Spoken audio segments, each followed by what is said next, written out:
and welcome to the AMC News Dispatch. I'm Diana Dawa from the Office of Public and Congressional Affairs.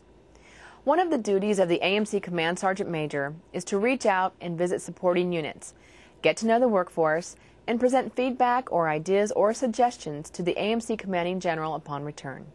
On one of his recent trips, Command Sergeant Major Dan Elder visited 2 units in one day: the 841st Transportation Battalion and the Army Field Support Battalion-Afloat in Charleston, South Carolina, where he got a first-hand look at their day-to-day operations.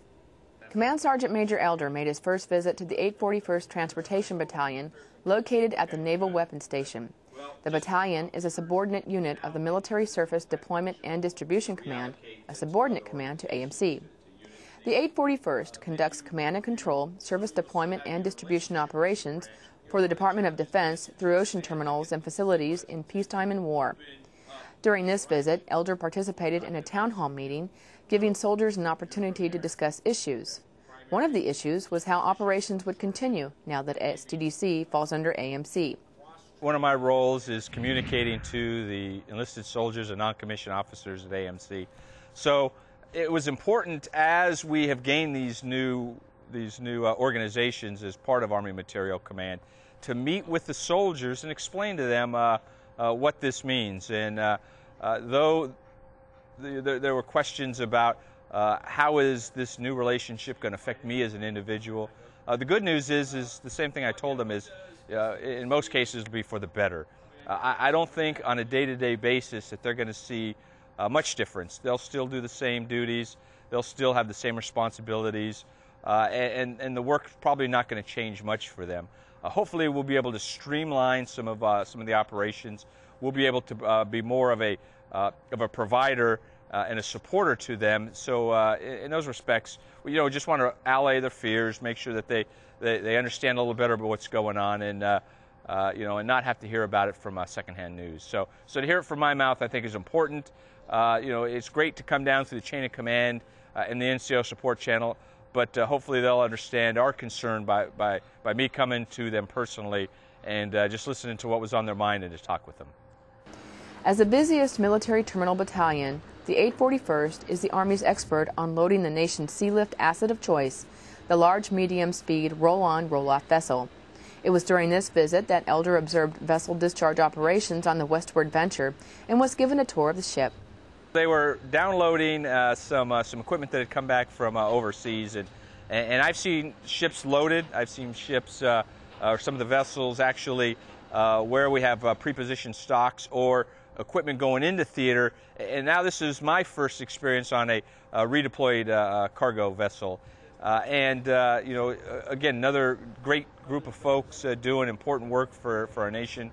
The contractor, provides a service to us.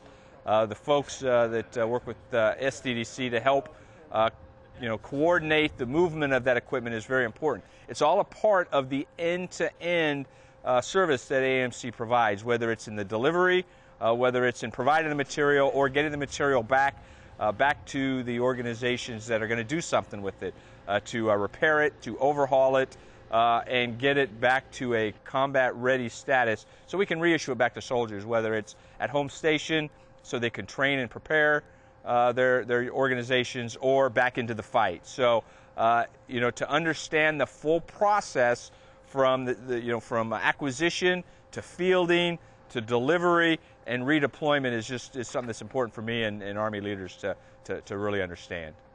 The 841st loads and unloads LMSRs for the Army Prepositioned Ship Afloat APS-3 program and OIF/OEF deployment and redeployment missions.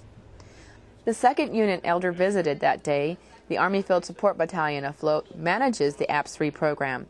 The AFSBN-Afloat is considered the Army's power projection logistics unit. It manages operations related to APS-3, as well as planning, coordinating, and executing the handoff of brigade sets and sustainment stocks for exercises and contingencies. The AFSBN-Afloat operates logistics support facilities and provides the designated warfighter a brigade set of equipment in task force configuration. Equipment is maintained in accordance with Technical Manual 1020 standards, is properly stowed, stored, and accounted for, and is issued quickly and efficiently to the warfighter. Elder toured some of the facilities here and spoke with the workforce on equipment repair. one of the questions that I'd asked was, how do you train your maintainers to repair an M1 tank or a Bradley or a howitzer? Those aren't skills you acquire in the civilian workforce. Repairing an internal combustion engine is kind of the same, but when you apply it to military equipment, there's some unique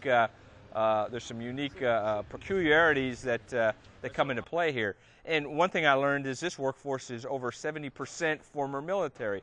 So, what a great system that allows us to bring in young Americans. We train them in the Army. We get them some skills. We get them, they learn how to be a soldier first, and they learn the discipline. Many of them probably were promoted a couple of times during their service.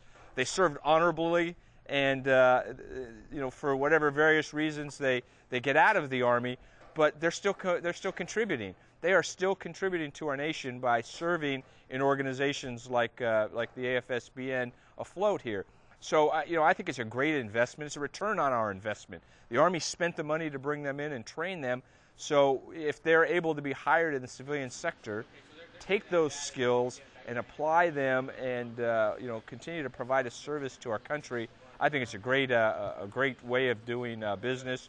Hopefully, others see the value in military service. We're an Army at war supporting a nation at war, and many of us, want to contribute. And when our time comes to an end, where we're in uniform, while we're in this tough fight, to know that we'll be able to continue to contribute in another capacity, I think it's important to Americans. So I think it's a win-win situation.